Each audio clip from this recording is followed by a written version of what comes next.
കർത്താവിന്റെ നാമത്തിന് സ്തുതി. ദിവസവും ഈ ചാനൽ കേൾക്കുന്നതിലൂടെ നിങ്ങൾക്ക് ഒരു വർഷത്തിനുള്ളിൽ ബൈബിൾ വായിക്കാൻ കഴിയും. ദയവായി ഷെയർ, സബ്സ്ക്രൈബ് ഒപ്പം സപ്പോർട്ട് ചെയ്യുക. ഇന്നത്തെ ബൈബിൾ വാക്യങ്ങൾ: യോന 3-ാം അധ്യായം 1 മുതലുള്ള വാക്യങ്ങൾ. യോന 3-ാം അധ്യായം 1 മുതലുള്ള വാക്യങ്ങൾ. യഹോവയുടെ അരുളപ്പാട് 2-ാം പ്രാവശ്യം യോനയ്ക്ക് ഉണ്ടായത് എന്തെന്നാൽ, നീ പുറപ്പെട്ട് മഹാനഗരമായ നീനവയിലേക്ക് ചെന്നു ഞാൻ നിന്നോട് അരുളി ചെയ്യുന്ന പ്രസംഗം അതിനോട് പ്രസംഗിക്ക. അങ്ങനെ യോന പുറപ്പെട്ടു യഹോവയുടെ കൽപ്പന പ്രകാരം നീനവയിലേക്ക് ചെന്നു. എന്നാൽ നീനവെ 3 ദിവസത്തെ വഴിയുള്ള അതിമഹത്തായൊരു നഗരമായിരുന്നു. യോന നഗരത്തിൽ കടന്നു ആദ്യം 1 ദിവസത്തെ വഴി ചെന്നു. ഇനി 40 ദിവസം കഴിഞ്ഞാൽ നീനവെ ഉന്മൂലമാകും എന്ന് ഘോഷിച്ചു പറഞ്ഞു. എന്നാൽ നീനവേക്കാർ ദൈവത്തിൽ വിശ്വസിച്ചു ഒരു ഉപവാസം പരസ്യം ചെയ്തു. വലിയവരും ചെറിയവരും ഒരുപോലെ രട്ടെടുത്തു. വർത്തമാനം നീനവേ രാജാവിന്റെ അടുക്കലെത്തിയാറെ അവൻ സിംഹാസനത്തിൽ നിന്ന് എഴുന്നേറ്റ് രാജവസ്ത്രം നീക്കിവെച്ചു രട്ട് പുതച്ചു വെണ്ണീറിൽ ഇരുന്നു. അവൻ നീനവയിൽ എങ്ങും ഘോഷിപ്പിച്ചു പരസ്യമാക്കിയത് എന്തെന്നാൽ, രാജാവിന്റെയും അവന്റെ മഹത്തുക്കളുടെയും ആജ്ഞയാവിത്: മനുഷ്യനോ മൃഗമോ കന്നുകാലിയോ ആടോ ഒന്നും ഒരു വസ്തുവും ആസ്വദിക്കരുത്, മേയ്ക്കുകയും വെള്ളം കുടിക്കുകയും അരുത്. മനുഷ്യനും മൃഗവും രട്ട് പുതച്ച് ഉച്ചത്തിൽ ദൈവത്തോട് വിളിച്ച് അപേക്ഷിക്കണം. ഓരോരുത്തൻ താൻ താന്റെ ദുർമാർഗവും താൻ താന്റെ കൈക്കലുള്ള സാഹസവും വിട്ടു മനം തിരിയുകയും വേണം. ദൈവം വീണ്ടും അനുദപിച്ചു നാം നശിച്ചു പോകാതിരിക്കേണ്ടതിന് അവന്റെ ഉഗ്രകോപം വിട്ടുമാറുമായിരിക്കും ആർക്കറിയാം. അവർ ദുർമാർഗം വിട്ടുതിരിഞ്ഞു എന്ന് ദൈവം അവരുടെ പ്രവൃത്തികളാൽ കണ്ടപ്പോൾ താൻ അവർക്ക് വരുത്തും എന്ന് അരുളി ചെയ്തിരുന്ന അനർത്ഥത്തെക്കുറിച്ച് ദൈവം അനുദപിച്ചു, അത് വരുത്തിയതുമില്ല. യോന 4-ാം അധ്യായം 1 മുതലുള്ള വാക്യങ്ങൾ. യോന 4-ാം അധ്യായം 1 മുതലുള്ള വാക്യങ്ങൾ. യോനയ്ക്ക് ഇത് അത്യന്തം അനിഷ്ടമായി. അവന് കോപം വന്നു. അവൻ യഹോവയോട് പ്രാർത്ഥിച്ചു, അയ്യോ യഹോവേ, ഞാൻ എന്റെ ദേശത്തു ആയിരുന്നപ്പോൾ ഞാൻ പറഞ്ഞ വാക്ക് ഇതുതന്നെയല്ലയോ? അതുകൊണ്ടായിരുന്നു ഞാൻ തർശീശിലേക്ക് ബന്ധപ്പെട്ട് ഓടിപ്പോയത്. നീ കൃപയും കരുണയും ദീർഘക്ഷമയും മഹാദയയുമുള്ള ദൈവമായി അനർത്ഥത്തെക്കുറിച്ച് അനുദപിക്കുന്നവൻ എന്ന് ഞാൻ അറിഞ്ഞു. ആകയാൽ യഹോവേ, എന്റെ പ്രാണനെ എടുത്തുകൊള്ളണമേ. ജീവിച്ചിരിക്കുന്നതിനേക്കാൾ മരിക്കുന്നത് എനിക്ക് നന്ന് എന്ന് പറഞ്ഞു. നീ കോപിക്കുന്നത് വിഹിതമോ എന്ന് യഹോവ ചോദിച്ചു. അനന്തരം യോന നഗരം വിട്ടുചെന്ന് നഗരത്തിന്റെ കിഴക്കുവശത്തിയിരുന്നു. അവിടെ ഒരു കുടിലുണ്ടാക്കി നഗരത്തിന് എന്തു ഭവിക്കുമെന്ന് കാണുവോളം അതിന് കീഴെ തണലിൽ പാർത്തു. യോനയെ അവന്റെ സങ്കടത്തിൽ നിന്ന് വിടുവിപ്പാൻ തക്കവണ്ണം അവന്റെ തലയ്ക്ക് തണലായിരിക്കേണ്ടതിന് യഹോവയായ ദൈവം ഒരു ആവണക്ക് കൽപ്പിച്ചുണ്ടാക്കി. അത് അവന് മീതെ വളർന്നു പൊങ്ങി. യോന ആവണക്ക് നിമിത്തം അത്യന്തം സന്തോഷിച്ചു.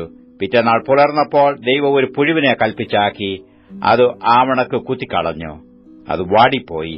സൂര്യനുദിച്ചപ്പോൾ ദൈവം അത്യുഷ്ണമുള്ള ഒരു കിഴക്കൻ കാറ്റ് കൽപ്പിച്ചു വരുത്തി. വേൽ യോനയുടെ തലയിൽ കൊള്ളുകയാൽ അവൻ ക്ഷീണിച്ചു മരിച്ചാൽ കൊള്ളാമെന്ന് ഇച്ഛിച്ചു. ജീവിച്ചിരിക്കുന്നതിനേക്കാൾ മരിക്കുന്നത് എനിക്ക് നന്ന് എന്ന് പറഞ്ഞു. ദൈവം യോനയോട്, നീ ആവണക്ക് നിമിത്തം കോപിക്കുന്നത് വിഹിതമോ എന്ന് ചോദിച്ചതിനു അവൻ, ഞാൻ മരണപര്യന്തം കോപിക്കുന്നത് വിഹിതം തന്നെ എന്ന് പറഞ്ഞു. അതിന് യഹോവ, നീ അധ്വാനിക്കുകയോ വളർത്തുകയോ ചെയ്യാതെ ഒരു രാത്രിയിൽ ഉണ്ടായി വരികയും ഒരു രാത്രിയിൽ നശിച്ചു പോകുകയും ചെയ്തിരിക്കുന്ന ആവണക്കിനെക്കുറിച്ച് നിനക്ക് അയ്യോ ഭാവം തോന്നുന്നുവല്ലോ. എന്നാൽ വലം കൈയും ഇടം കൈയും തമ്മിൽ തിരിച്ചറിഞ്ഞുകൂടാത്ത 1,20,000 ചില്ലുവാനം മനുഷ്യരും അനേകം മൃഗങ്ങളുമുള്ള മഹാനഗരമായ നീനവയോട് എനിക്ക് അയ്യോ ഭാവം തോന്നരുതോ എന്ന് ചോദിച്ചു. വെളിപ്പാട് 9-ാം അധ്യായം 1 മുതലുള്ള വാക്യങ്ങൾ. വെളിപ്പാട് 9-ാം അധ്യായം 1 മുതലുള്ള വാക്യങ്ങൾ. 5-ാമത്തെ ദൂതൻ ഊതി. അപ്പോൾ ഒരു നക്ഷത്രം ആകാശത്തു നിന്ന് ഭൂമിയിൽ വീണ് കിടക്കുന്നത് ഞാൻ കണ്ടു. അവനു അഗാധകൂപത്തിന്റെ താക്കോൽ ലഭിച്ചു. അവൻ അഗാധകൂപം തുറന്നു. ഉടനെ പെരിഞ്ചൂളയിലെ പുക പോലെ കൂപത്തിൽ നിന്ന് പുക പൊങ്ങി. കൂപത്തിന്റെ പുകയാൽ സൂര്യനും ആകാശവും ഇരുണ്ടുപോയി. പുകയിൽ നിന്ന് വെട്ടുക്കിളി ഭൂമിയിൽ പുറപ്പെട്ടു. അതിന് ഭൂമിയിലെ തേളിനുള്ള ശക്തി ലഭിച്ചു. നെറ്റിയിൽ ദൈവത്തിന്റെ മുദ്രയില്ലാത്ത മനുഷ്യർക്കല്ലാതെ ഭൂമിയിലെ പുല്ലിനും പച്ചയായ യാതൊന്നിനും യാതൊരു വൃക്ഷത്തിനും കേടുവരുത്തരുത് എന്ന് അതിന് കൽപ്പനയുണ്ടായി. അവരെ കൊല്ലുവാനല്ല, 5 മാസം ദണ്ഡിപ്പിപ്പാനത്രേ അതിനു അധികാരം ലഭിച്ചത്. അവരുടെ വേദന തേൾ മനുഷ്യനെ കുത്തുമ്പോൾ ഉള്ള വേദന പോലെ തന്നെ. ആ കാലത്ത് മനുഷ്യർ മരണം അന്വേഷിക്കും, കാണുകയില്ല താനും. മരിപ്പാൻ കൊതിക്കും, മരണം അവരെ വിട്ടു ഓടിപ്പോകും. വെട്ടുക്കിളിയുടെ രൂപം യുദ്ധത്തിന് ചമയിച്ച കുതിരയ്ക്ക് സമം. തലയിൽ പൊൻകിരീടമുള്ളതുപോലെയും മുഖം മാനുഷമുഖം പോലെയും ആയിരുന്നു. സ്ത്രീകളുടെ മുടി പോലെ അതിന് മുടിയുണ്ട്. പല്ല് സിംഹത്തിന്റെ പല്ലുപോലെയായിരുന്നു. ഇരുമ്പ് കവചം പോലെ കവചമുണ്ട്. ചിറകിന്റെ ഒച്ച പടയ്ക്കു ഓടുന്ന അനേകം കുതിരത്തേരുകളുടെ ഒച്ച പോലെയായിരുന്നു. തേളിനുള്ളതുപോലെ വാലും വിഷമുള്ളുണ്ട്. മനുഷ്യരെ 5 മാസം ഉപദ്രവിപ്പാൻ അതിനുള്ള ശക്തി വാലിൽ ആയിരുന്നു. അഗാധദൂതൻ അതിന് രാജാവായിരുന്നു. അവൻ എബ്രായ ഭാഷയിൽ അബദോൻ എന്നും യവന ഭാഷയിൽ അപ്പല്ലുവോൻ എന്നും പേർ. കഷ്ടം 1 കഴിഞ്ഞു, ഇനി 2 കഷ്ടം പിന്നാലെ വരുന്നു. 6-ാമത്തെ ദൂതൻ ഊതി. അപ്പോൾ ദൈവസന്നിധിയിലെ സ്വർണ്ണപീഠത്തിന്റെ കൊമ്പുകളിൽ നിന്നൊരു ശബ്ദം കാഹളമുള്ള 6-ാം ദൂതനോട്, യൂഫ്രത്തേസ് എന്ന മഹാനദീ തീരത്ത് ബന്ധിച്ചിരിക്കുന്ന 4 ദൂതന്മാരെയും അഴിച്ചുവിടുക എന്ന് പറയുന്നത് ഞാൻ കേട്ടു. ഉടനെ മനുഷ്യരിൽ 1/3 കൊല്ലുവാൻ ഇന്ന ആണ്ട്, മാസം, ദിവസം, നാഴികയ്ക്ക് ഒരുങ്ങിയിരുന്ന 4 ദൂതന്മാരെയും അഴിച്ചുവിട്ടു. കുതിരപ്പടയുടെ സംഖ്യ 10,000 മടങ്ങ് 20,000 എന്ന് ഞാൻ കേട്ടു. ഞാൻ കുതിരകളെയും കുതിരപ്പുറത്ത് ഇരിക്കുന്നവരെയും ദർശനത്തിൽ കണ്ടത് എങ്ങനെയെന്നാൽ, അവർക്ക് തീനിറവും രക്തനീലവും ഗന്ധകവർണവുമായ കവചം ഉണ്ടായിരുന്നു. കുതിരകളുടെ തല സിംഹങ്ങളുടെ തല പോലെയായിരുന്നു. വായിൽ നിന്ന് തീയും പുകയും ഗന്ധകവും പുറപ്പെട്ടു. വായിൽ നിന്ന് പുറപ്പെടുന്ന തീ, പുക, ഗന്ധകം എന്നീ 3 ബാധയാൽ മനുഷ്യരിൽ 1/3 മരിച്ചുപോയി. കുതിരകളുടെ ശക്തി വായിലും വാലിലുമായിരുന്നു. വാലോ സർപ്പത്തെപ്പോലെയും തലയുള്ളതും ആയിരുന്നു. ഇവയാലത്ര കേടുവരുത്തുന്നത്. ഈ ബാധകളാൽ മരിച്ചുപോകാത്ത ശേഷം മനുഷ്യരോ ദുർഭൂതങ്ങളെയും കാൺമാനും കേൾപ്പാനും നടപ്പാനും വയ്യാത്ത പൊന്ന്, വെള്ളി, ചെമ്പ്, കല്ല്, മരം ഇവ കൊണ്ടുള്ള ബിംബങ്ങളെയും നമസ്കരിക്കാതെ വണ്ണം തങ്ങളുടെ കൈപ്പണി വിട്ട് മാനസാന്തരപ്പെട്ടില്ല.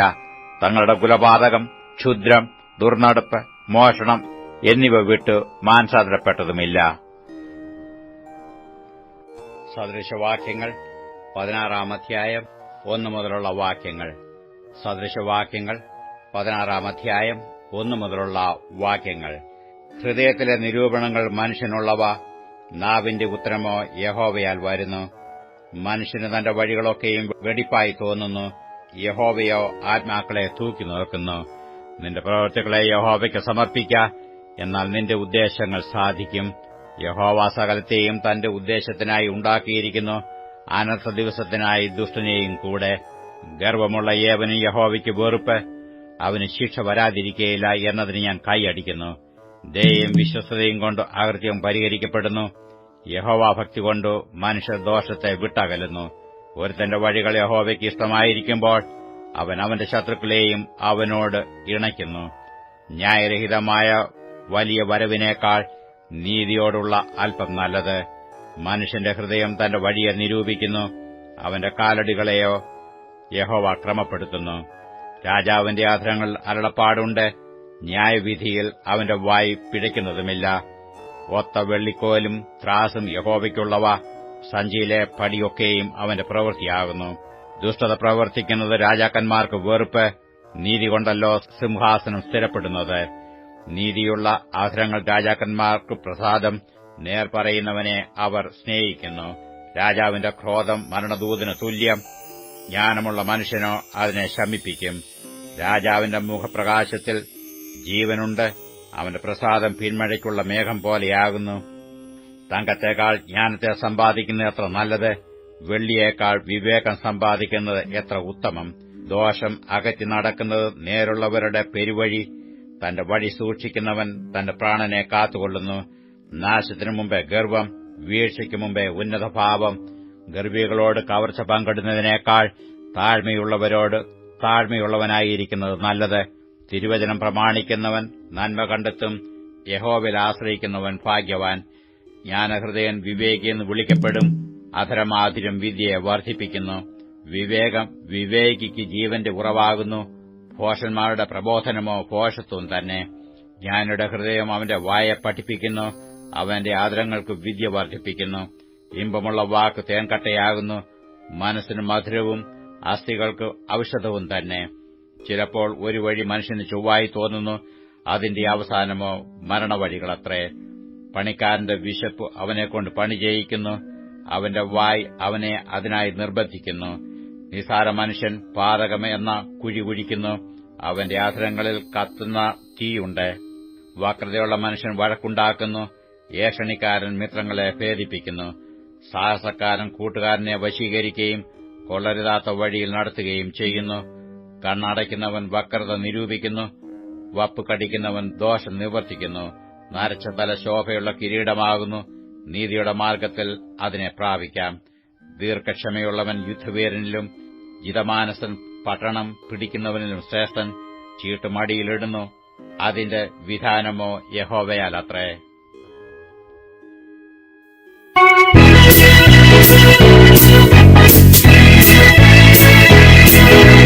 Jesus, the sweetest name I've ever known. Jesus, the name that melts the heart of stone. Jesus, He's by my side whenever I'm alone. Jesus, He is mine. Jesus, the name that heals the sad and troubled mind. Jesus, The greatest treasure ever you can find. Jesus, My dearest friend, so loving and so kind. Jesus, He is mine.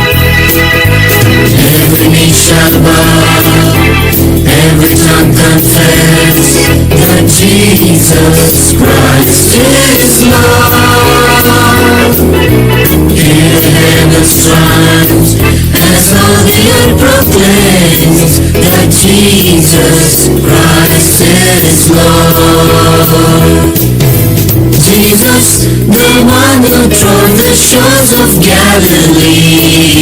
Jesus, He tore away my chains and set me free. Jesus, just sing that name and see the devil flee.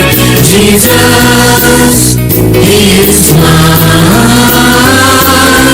Jesus, the sweetest name I've ever known.